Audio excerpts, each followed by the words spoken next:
The Il-2 Shturmovik, the flying tank. A symbol of indestructible power that went down in history as a weapon of victory. But what if I told you that its legend was born not from a brilliant blueprint, but from a catastrophic error? A decision that was supposed to make it the perfect predator turned it into a defenseless target. And Stalin's order, demanding thousands of these planes, forced the country into an impossible choice: produce a weapon doomed to destruction, or halt the production line one step away from defeat. This is not the story of how the flying tank was created. It is the story of how the front lines, blood, and desperation forged it into what it was never meant to be. The skies of the 30s hummed with the premonition of a storm, and the first claps of that thunder rolled not over Berlin or Moscow, but over the sun-scorched fields of Spain. There, in the smoke of the Civil War, the theory of air combat collided with the dirty truth of trench warfare. And that truth was brutal. Aircraft designed for aerial duels and high-altitude bombing proved tragically defenseless in the thick of battle. Their thin fabric and duralumin skin couldn't stop even a rifle bullet. They burned. They fell from the sky like crippled birds. Any machine gun crew, any anti-aircraft gunner could cut their flight short. It became clear. The Army needed a completely new tool. Not a fighter and not a bomber. It needed a flying soldier. An armored predator, capable of operating right over the heads of the infantry, withstanding a hail of fire. This seemingly impossible task was assigned to Sergei Vladimirovich Ilyushin in January of 1938. The government's directive sounded almost like science fiction. Create an armored ground attack aircraft. A plane that doesn't carry armor, but is armor. Ilyushin and his team at Moscow's TSK-B-39 took a revolutionary step. They abandoned the classic design, where armor plates are simply attached to a structural frame, weighing the machine down. No. Ilyushin made the armor itself the load-bearing structure. Imagine a steel shell, forged from solid plates of homogeneous armor, 4 to 12 millimeters thick. Into this capsule, as if into a safe, they placed the most valuable assets: the pilot, the engine, the radiators, and the fuel tanks. The armored hull became both the skeleton and the protective skin of the aircraft. This wasn't just a brilliant idea. It was a challenge to the very laws of aerodynamics. But to lift this armored ark into the air, a heart of titanic power was required. And it was found. The mighty but temperamental 12-cylinder Mikulin AM-35 engine, producing 1,350 horsepower. This engine was a true monster, but its installation created a new, complex problem. The enormous weight of the engine and armor shifted the aircraft's center of gravity far forward. The plane became desperately nose-heavy, unstable, and at risk of diving into a spin at the slightest mistake. The solution Ilyushin found would forever define the predatory, recognizable silhouette of the future Shturmovik. To compensate for the weight of the nose, the designers didn't lengthen the tail. They did something more elegant. They simply moved the wings back. The outer sections of the wing were given a slight but calculated swept-back angle.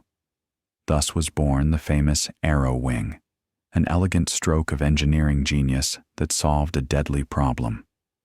October 2nd, 1939, an airfield at Kodinka Field. The air is cold and sharp. On the runway stands the progenitor of the Il-2, the TSK-B-55. Angular, strange, unlike anything else in the sky. One of the country's best pilots, Vladimir Kokonaki, climbs into its cockpit. He will be the first to tame this steel beast. The engine's roar shatters the silence. The machine trembles, lunging forward. Take off, run. liftoff, and the armored prototype, against all doubts, rises into the gray autumn sky. On that day, no one yet knew that this flight was not just a successful test. It was the birth of the flying tank, the first breath of a machine destined to change the course of the war, laying the first stone in the foundation of an immortal legend. This engineering masterpiece, born at Kodinka Field, passed its state trials brilliantly. Perhaps too brilliantly, because it was then, in the quiet of high offices, that a decision was made that almost buried the flying tank before it became a legend. In the pursuit of speed, altitude, and range, the military demanded a sacrifice from Ilyushin. Excess weight was the enemy of performance, and that excess weight was deemed to be the second crew member, the radio operator and gunner, who was supposed to cover the rear hemisphere. The logic seemed ironclad. A ground attack aircraft is armor and power. It must break through to the target, not look back. And so, the gunner's position was sealed with an armor plate. The rear fuselage became a solid piece. The plane grew leaner, gaining several dozen kilometers per hour in speed. Thus was born the Il-2 in its first production, single-seat form. The perfect lone predator. Perfect, in theory. March 1941. The first production machines roll off the assembly line at Voronezh Aircraft Plant number 18, but there are catastrophically few of them. By June 22nd, that fateful dawn, there are only 136 Il-2s in service. Of these, a mere 20 are combat-ready, a drop in the fiery ocean that was about to pour across the border. And that ocean did pour. The first days of the war were chaos, retreat, burning equipment, and in this hell, the Shturmoviks received their orders. On June 27, 1941, in the sky over Bobruisk, a flight of 5 brand-new Il-2s made its first strike. For the German soldiers, it was a shock, an airplane that wasn't afraid of machine guns, that literally ironed out their columns, showering them with cannon fire and rockets. That flew away, leaving only fire and death behind. It was then, in the dust of the Belarusian roads, that its first frontline nickname was born, given by the enemy, Schwarzer Tod, the Black Death. But very soon, triumph was replaced by terror. Experienced Luftwaffe pilots quickly found the Achilles heel of this armored giant. They didn't attack it head-on. Why would they? They simply came from behind, from the very dead zone that had no one to cover it. Imagine a pilot in an armored capsule. He sees the target. He goes on the attack. He is invulnerable from the front and below. But he is completely blind and defenseless from the rear.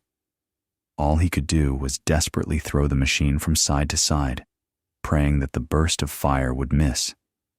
But it didn't. Loss reports landed on command's desks like blood-chilling summaries.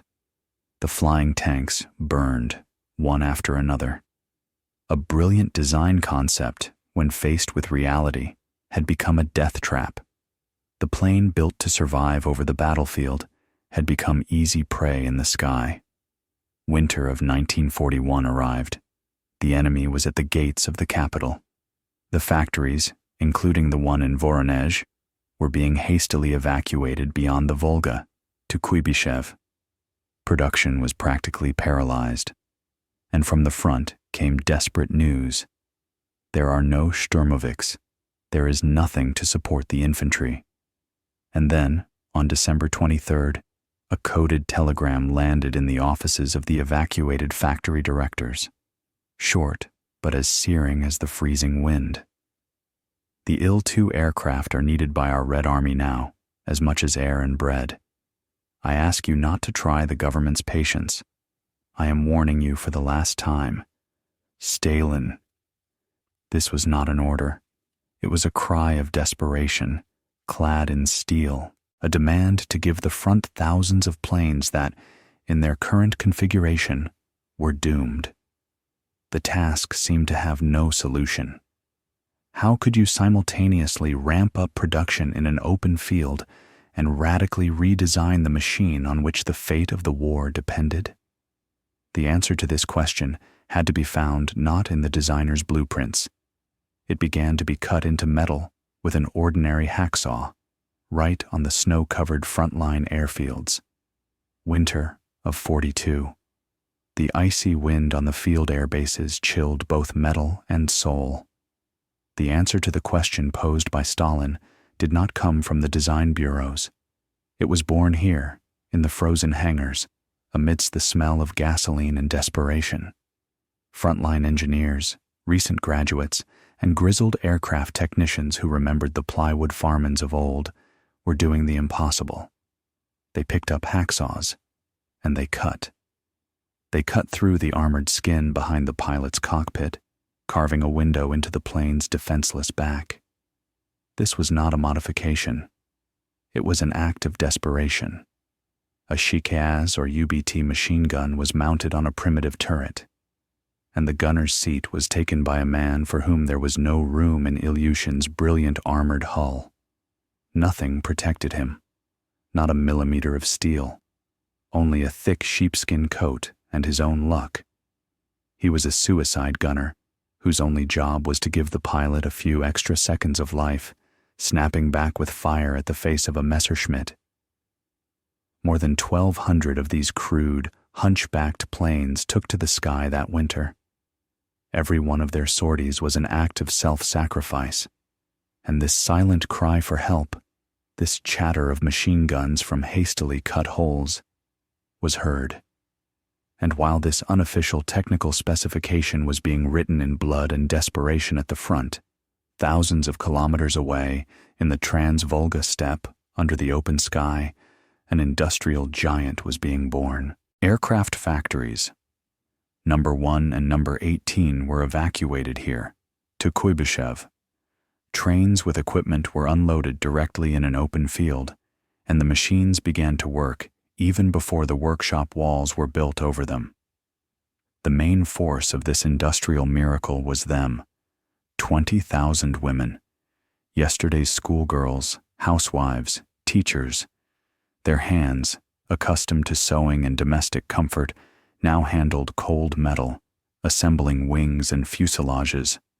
They worked 12, 14 hours a day. They slept right next to their machines.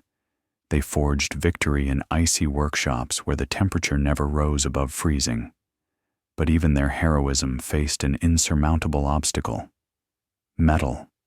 The winged metal, duralumin, became more valuable than gold. It was devoured by the tank industry. There was a catastrophic shortage. And so the engineers made another cruel, forced decision. The rear part of the fuselage and the wing consoles began to be made of wood, a pine frame, covered with birch plywood. This made the machine heavier, more vulnerable, but it allowed the production line to not stop, not for a minute. And it didn't. At its peak, this factory, built in snow and mud, would produce 75 Shturmoviks a day. And so, in October of 1942, the first production two-seat Il-2Ms went to the front. This was no longer a crude hybrid, but a well-thought-out combat machine, with a proper cockpit for the gunner, protected by an armor plate, and a turret for a powerful 12.7mm UBT machine gun.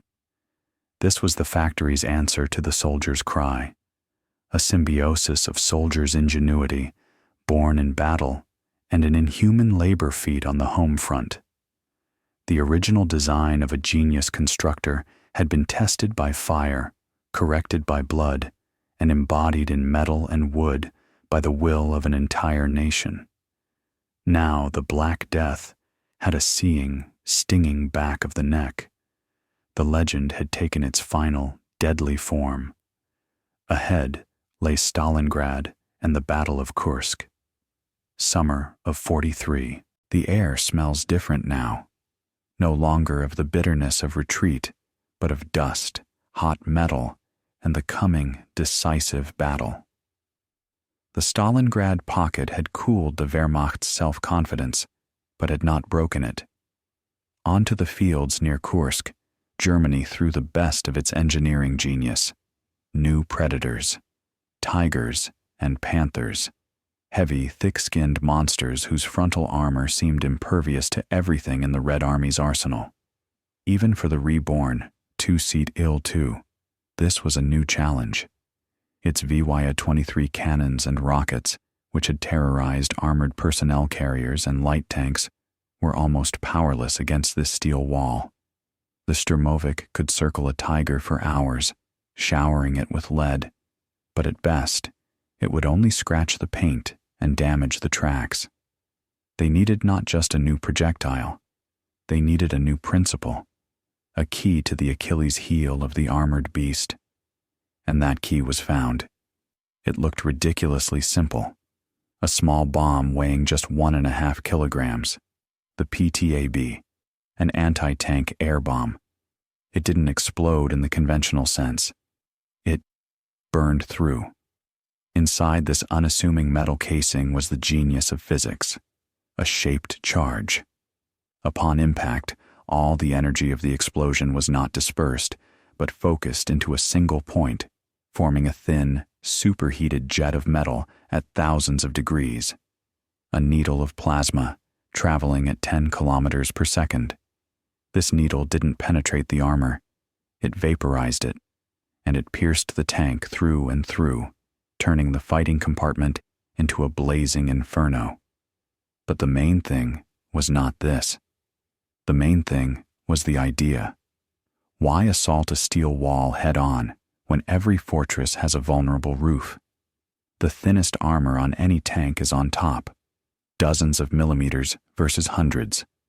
It was there, at this defenseless crown, that the PTAB was meant to strike. On March 5, 1943, test pilot Boris Tikhomolov lifted his Il-2 into the frosty sky. Below, on the proving ground, captured German tanks were arranged in a checkerboard pattern.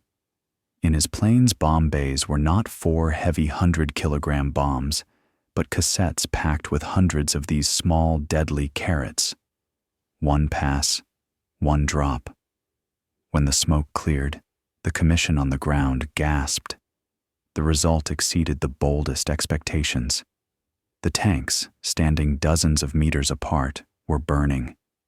Their thin top armor was pocked with neat, molten holes, as if someone had burned through them with a giant blowtorch. The weapon was deemed not just successful, it was deemed absolute, and it was immediately classified until D-Day. And that day came, July 5, 1943, the Battle of Kursk. At dawn, a steel armada rose into the sky. 700 Il-2 Shturmoviks, 700 carriers of the Black Death, now armed with a new, much more terrifying venom. For the German tankers, it was incomprehensible. It wasn't the dive bombers they were used to that appeared in the sky. Low, at treetop level, a black swarm was approaching. Dozens, hundreds of Ilyushins. And instead of the familiar explosions of heavy bombs, a dense, deadly hail rained down on the earth. One Il-2 carried up to 280 of these bombs. It didn't need to aim at a specific tank. The pilot simply flew over the column and pressed the trigger. The Shturmovik left behind a swath of complete destruction, 15 meters wide and 70 meters long. A deadly scythe that mowed down everything in its path. There was no chance of survival in this zone. The tigers and panthers, invulnerable from the front, burst into flames like matchsticks. Ammunition detonated, ripping multi-ton turrets from their hulls. The German tankers, who had felt safe behind a wall of Krupp steel just a minute before, died without even understanding what had killed them. It was then, in the smoke near Prokhorovka, that the nickname Schwarzer Tod ceased to be just a respectful term for a tough enemy. It became synonymous with inevitable doom, a sentence delivered from the heavens. The flying tank had become the perfect tank hunter. Evolution had taken its next, most brutal turn. The victorious roar in the ears had not yet subsided. But when the adrenaline of battle receded and the ground stopped shaking, a different reality set in inside the Ilyushin's cockpit, a reality not described in staff reports. Behind the brilliance of tactical victories, behind the statistics of burned-out tanks, was the price. The price paid by those who sat inside this engineering masterpiece. Sit in the pilot seat. Feel the armored hull, your steel womb, embrace you from all sides. It protects you from bullets and shrapnel, but it also crushes you, turning the cockpit into a cramped, vibrating coffin. Beneath your feet and behind your back are 730 liters of aviation fuel. Before your eyes is a roaring engine with 1,700 horsepower. And now you're on the attack run. Low, extremely low. The treetops flash by so close it seems you could reach out and touch them. This isn't showing off. It's a necessity. Every meter of altitude is another chance for the German anti-aircraft guns to get a bead on you. Finger on the trigger. Fire. But the plane doesn't just shoot. Its entire 6-ton body shudders. Every burst from the two 23mm VYA-23 cannons is a 2.5-ton blow absorbed by the wing structure. The ground crews knew. After a few hundred shots, fatigue cracks would appear in the metal. Your own firepower was slowly destroying you from the inside. And now, let's move to the back seat. The world looked different from here. The gunner didn't see the target his pilot was attacking. He saw not the battlefield, but a narrow sector of the sky where, at any second, the predatory shadow of a Messerschmitt could flash. His job was not to attack, but to defend. But his weapon, the powerful UBT machine gun, was constrained by its mount.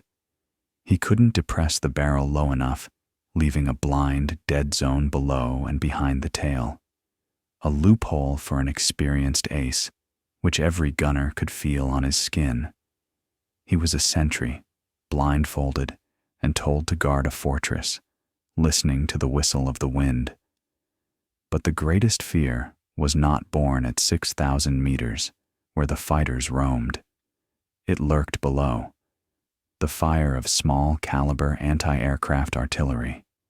Not the huge 88mm guns, but hundreds, thousands of 20 and 37mm automatic cannons, hidden in every grove, behind every barn, in every trench. They fired blindly, creating a solid wall of hot metal in the air. It was this hail of fire from the ground, not the Focke-Wulfs, that was the main cause of losses. Only those who turned flying into an art on the verge of madness could survive this hell.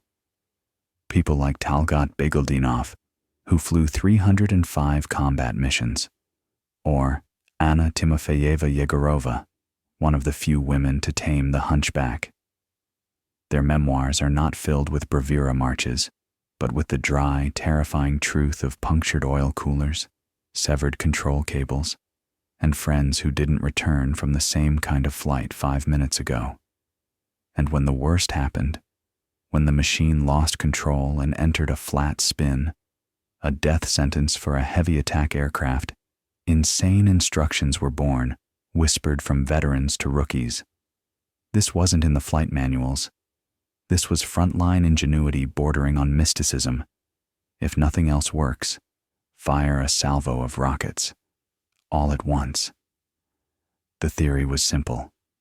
The powerful reactive moment from the 8 RS rockets under the wings could push the multi-ton machine out of its death spiral, give it that life-saving impulse. It was a final, desperate gesture, a 1 in 1,000 chance, but they clung to it. Every combat mission in an IL-2 was not just the execution of an order. It was a physical and psychological duel. With the enemy on the ground, with the predator in the sky, and most importantly, with your own machine, which demanded everything from you, and more. This was the real, unvarnished price of victory. A price measured not in tons of dropped bombs, but in the gray hairs that appeared on 20-year-old boys after a single fight. The dust of the Kursk salient settled slowly, revealing the broken spine of the Wehrmacht's panzer divisions. The front was no longer static. It rolled westward, a relentless steel wave, spearheaded by them. The Ilyushins. The victory at Prokhorovka, won in part thanks to the brilliant simplicity of the PTABs, did not mean the end of the struggle. The Tiger was also learning. German tankers stopped moving in dense columns, dispersing across the battlefield. Now, a carpet strike with small bombs was losing its monstrous effectiveness. They needed not a carpet, but a sledgehammer. A precise, armor-piercing single blow, capable of knocking the spirit out of the steel beast. And the designer's answer was symmetrical, tough, and deafening. In the spring of '44, a new version of the Il-2 went into service. Outwardly, it was almost indistinguishable from its brethren, except for one detail. Two monstrous 37mm Nudelman-Surinov NS-37 cannons were now housed under the wings. This was no longer a ground attack aircraft with cannons. This was a cannon that had been given wings. Each shell weighed almost 750 grams. A small artillery shell. Each shot shook the 6-ton machine to its core, causing it to dip its nose. Pilots were taught to fire in short bursts of 1 or 2 shots to avoid going into a dive. But the result was worth it. The armor-piercing shell of this cannon didn't vaporize armor like the PTAB. It broke it, smashed it. One successful hit to the side or rear could immobilize a Panther, destroy its engine, or cause a fire. This was a weapon not for area targets, but for duels. The hunter had changed its habits again, growing fangs capable of piercing the thickest hide. But the war was rolling west, and fields gave way to stone. April of '45. Königsberg, a fortress city, a labyrinth of ancient forts with granite walls and modern reinforced concrete pillboxes. There were no tank armies here. The enemy had dug into the earth. They had turned the city into one massive fortified area. Against such a target, even a 37mm shell was a mosquito bite.